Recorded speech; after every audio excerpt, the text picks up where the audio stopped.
ओम नमः शिवाय। अहिंसा परमो धर्म की।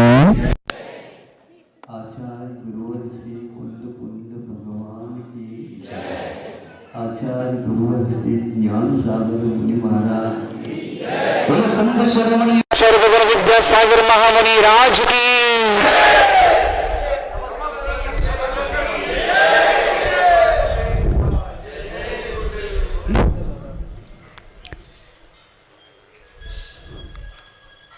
आज का यह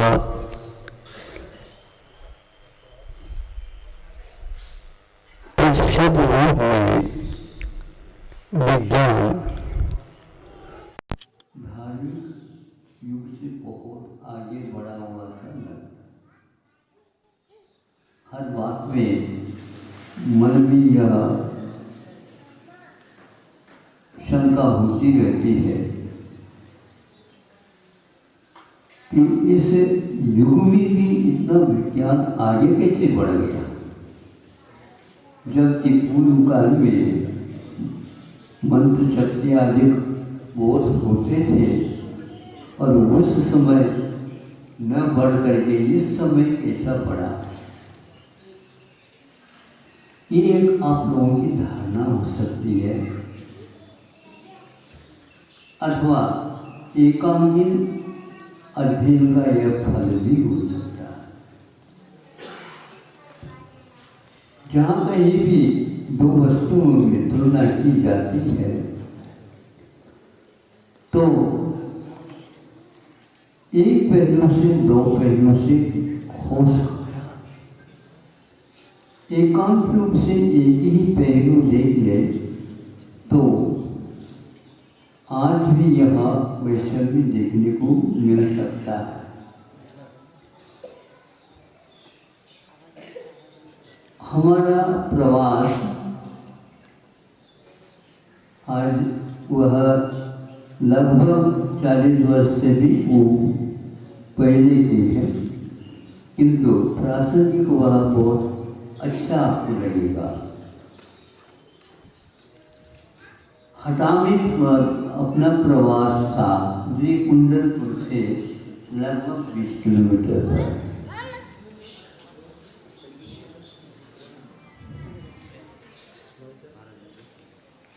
और स्वाध्याय चल रहा था हमारा। कुछ लोगों ने आकर के भक्तों ने कहा ऐसी ऐसी घटना घटी है महाराज, कुछ ज्योतिष के माध्यम से भी आप बता सको तो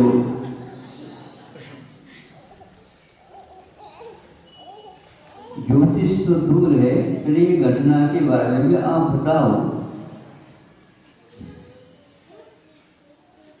सब कुछ हमने देख लिया, 3-4 घंटे हो गए। एक लड़का गोद का झुकी माँ अपने कार्य में लगे थे और वह बाहर जाने का सोचता था। लड़का खिसकता खिसकता गया, जब चलता गया चौखट के पास आने के उपरांत वह बाहर नहीं आ।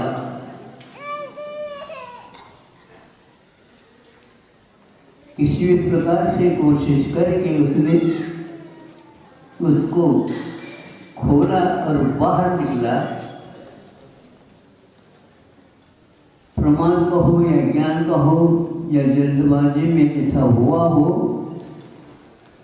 आंगन में कुआं था, उस कुएं में वह गिर गया। आवाज तो नहीं आई, एकाग्रता थी माँ में, अपने काम में व्यस्त थे। जो ही इसको याद आया, लड़के को छोड़ा था, इधर उधर देखते ही नहीं मिला, बाहर गया था। बाहर कहीं खिसकता हो गया होगा, देखा नहीं। सबको पूछा, नहीं, 1 घंटा हो गया, 2 घंटे हो गए, 3 घंटे हो गए, 4 घंटे हो गए तो एक व्यक्ति को पूछा कि क्या हो सकता है, ये कहाँ गया होगा। ऐसा करो कि कुआं भी तो है ना सामने, इसमें गिर सकता है। तो उसको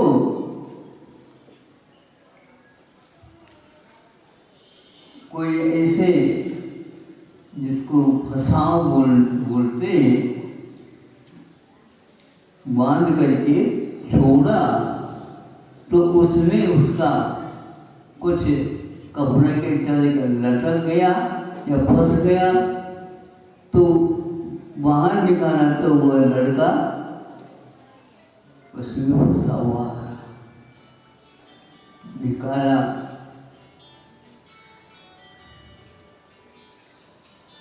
अब 4 घंटे में तो पानी में रह नहीं सकता। ये आप लोगों का विज्ञान है ना? और तो कहो, क्योंकि ना नहीं कह सकते हैं क्योंकि सामने दिख रहा है। ये बचा कैसे? कुछ पेट वगैरह मरने से कुछ जल होगा, पानी होगा तो निकल गया। फिर इसके उपरांत उसने एक श्वास लिया तो माता पिताओं को, गली में रहने वाले सबको, अब इसमें संदेह तो है ही नहीं, लेकिन आश्चर्य में डूब गए सब लोग।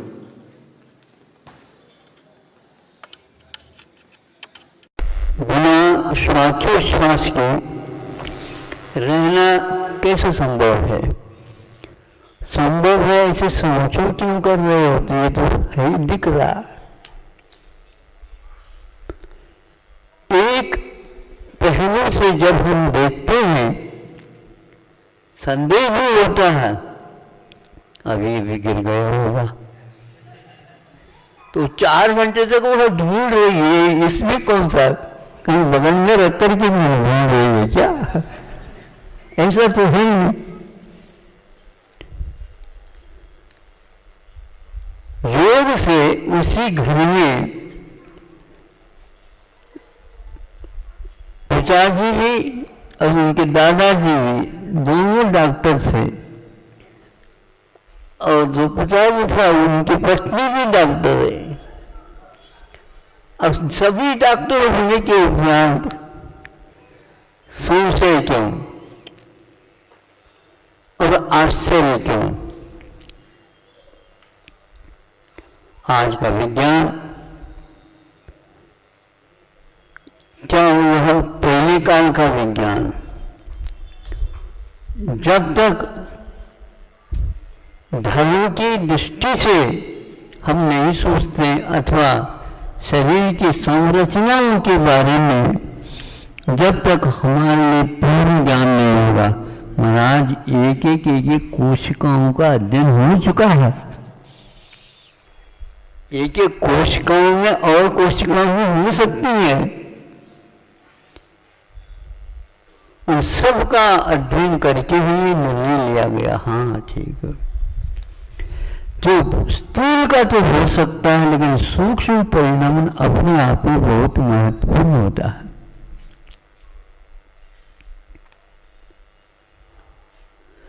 जब ये मकड़ी होती है,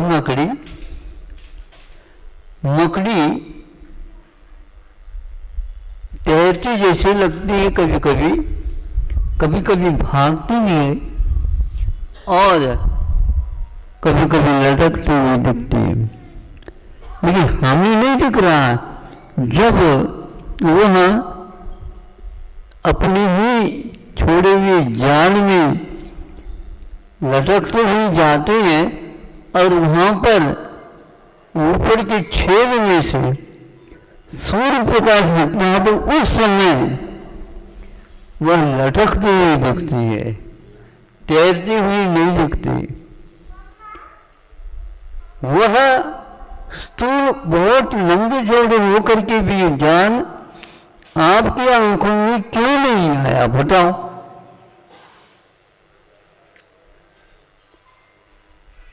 जब प्रकाश के सामने आया हो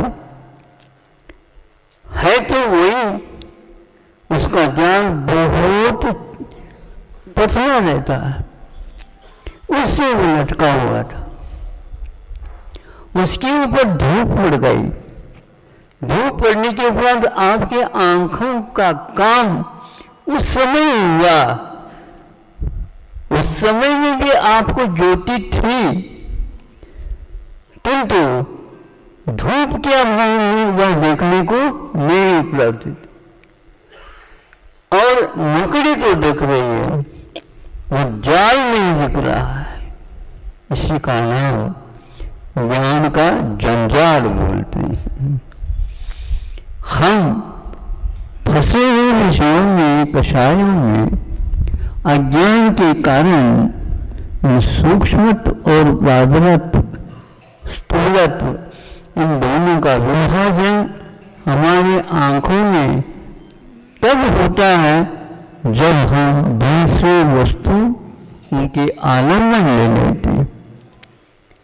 डॉक्टरों को भी यही भाव मन में आया कि जो हमने सब पढ़े हैं वो स्थूल है, सूक्ष्म अभी बहुत विद्यमान है।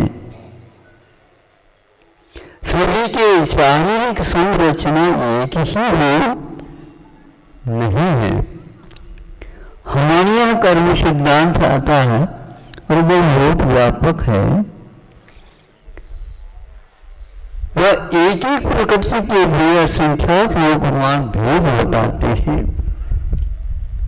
तो शरीर की संरचना में भी जो अंगोपांग आदि हैं रचना हुई, वो सभी अपने को देखने को उपलब्ध हो और यंत्रों के माध्यम से भी देखने में आए, ऐसा कोई नियम नहीं है।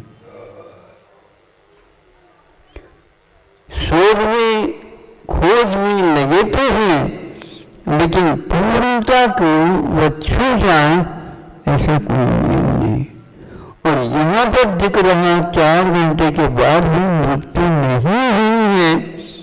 और 4 घंटे तक पानी में प्राणवायु कैसे चली गई पेट में, क्योंकि मुख से लेते ही पानी पहले जाएगा, संभव है।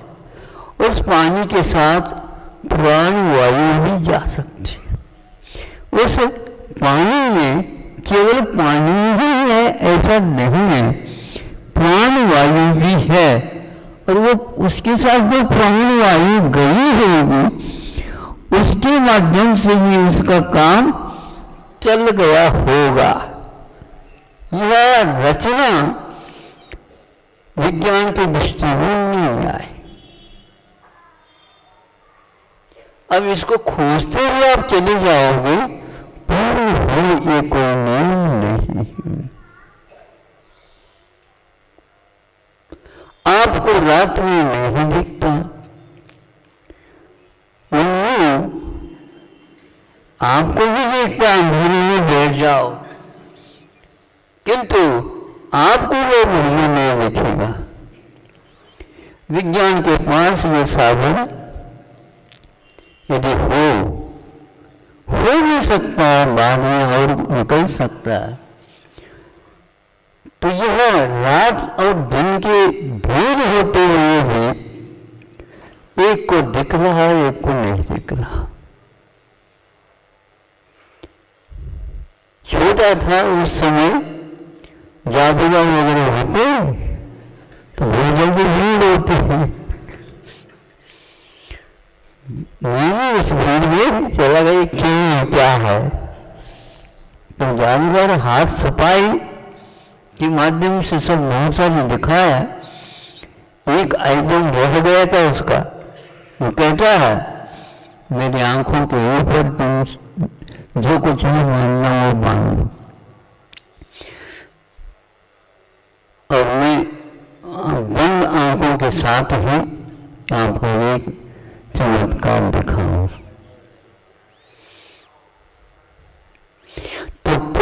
सर्वप्रथम आंखों के ऊपर एक काला कपड़ा बांधा, फिर इसके ऊपर वही जो रोटी बनाने से बनाते हैं वो जो है पूरी बना करके उसके ऊपर रखा। फिर इसके उपरांत और भी कुछ आवरण बांधे और उसका मुख या चेहरा लगभग इतना बड़ा हो गया बांधते बांधते। अब इसके उपरांत वो मोटरसाइकिल के ऊपर बैठ करके आपको दिखाएगा। पहले उसको आंखों से एक आधा किलोमीटर तक घूम करके 2-3 कॉर्नर वाली जो रोड है उसमें से लेकर के आए थे। अब उसको वहीं से बांध करके इधर पूर्व स्थान तक आना है और गति जैसे जितनी गति से गया था उतनी ही गति के साथ मोटरसाइकिल से आएगा। चालू हो गया उनका आइटम दिखाना। गति के साथ वह 10-1 मीटर पहुंचा, रुका और वहाँ इसको हटाओ, किसको हटाओ? ये बहुत बड़ा जो नगर पालिका तो हो रहा है, कुछ हटा दिया। करके देखा कहीं छेद तो नहीं डाला है, बिल्कुल पैक था।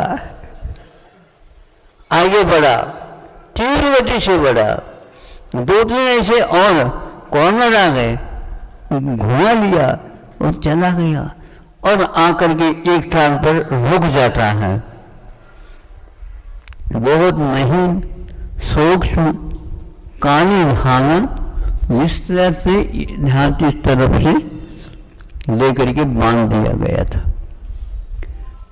काले धागे धागा हटाओ, ये तो टूट जाएगा, देखो इसको भी हटाया।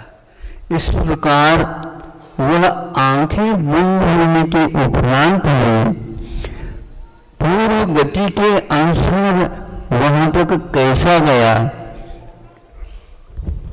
ये तो जादू आप करके दिखाओ।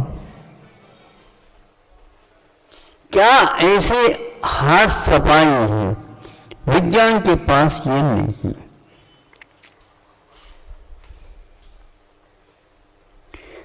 आंखों के द्वारा दिखता है ये पक्का, फिर भी चश्मा लगाना पड़ता है।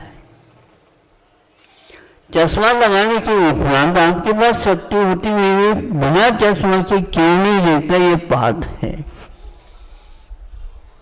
कितने भी ऑपरेशन कर लो,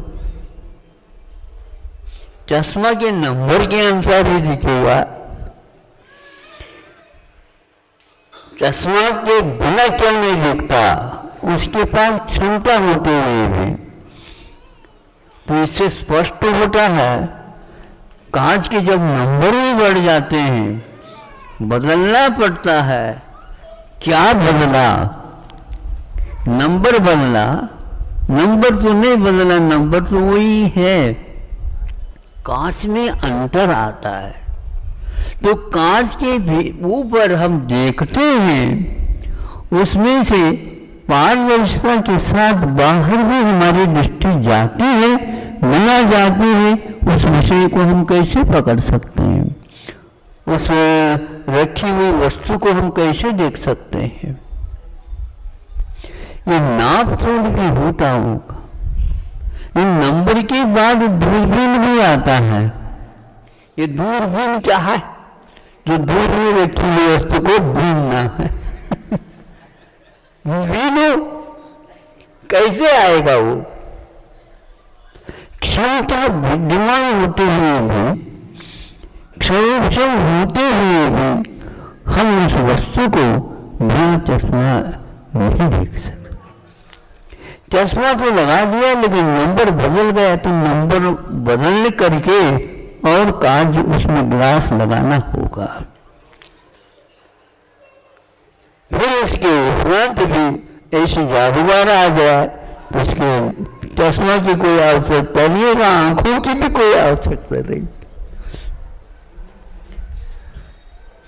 अब यह प्रत्यक्ष प्रमाण है। बहुत कुछ कर्मों के क्षेत्र में भूल होते हैं, क्योंकि आज का विज्ञान दरिद्र है कर्म सिद्धांत के जानने में। हम इसके लिए रंगात्मक शब्द का प्रयोग कर रहे हैं और स्वयं अभिमान करता है कि हम देख सकते हैं। ये तो छोड़ दो, अपनी ललाट पर तिलक लगा है, बहुत दूर से दिख रहा है लेकिन स्वयं को आपको दिख नहीं रहा। अब उसमें बीच में क्या है, इसको बोलते हैं अभिमुख, आभिमुख ज्ञान। अभिमुख होगा तो ही देख लेगा, अभिमुख होगा तो ही सुनेगा, अभिमुख होगा तो ही वो सूंघेगा, अभिमुख होगा तभी वह इसी प्रकार विषय बनाता चला जाएगा। ये आभिमुख है, ये सूक्ष्म ज्ञान का विषय नहीं है। इस प्रकार आचार्य ने आज भी उन ग्रंथों के रखे हैं और उसको वह जानते हैं। अभिमान के बिना उन क्षणों को हम प्राप्त कर सकते हैं। समय आपका हो गया है, क्योंकि बना हुआ यहाँ चलता है। वही बांधो आप, लेकिन समय को आप बांध बोलो, ये पक्का है। तो आपने क्या पढ़ा मतलब? अब उसमें घड़ी रुक गई, कांटा भी रुक गया, कांटा रुक गया तो चलना ही बंद हो गया, लेकिन काल फिर भी चल रहा है। काल कैसे चल रहा है? आपके घड़ी के कारण नहीं चल रहा है। वो कांटा जो कांटा है उसके निमित्त से घड़ी नहीं चल रही है, किंतु फिर भी उसमें यह सहायक हो जाता समझने के लिए। जब हाथ में घड़ी होने के उपरांत भी आप समय नहीं समझ पाते, क्योंकि घड़ी में मिस्टेक है, न कि काम के चलाने में अथवा चलने में।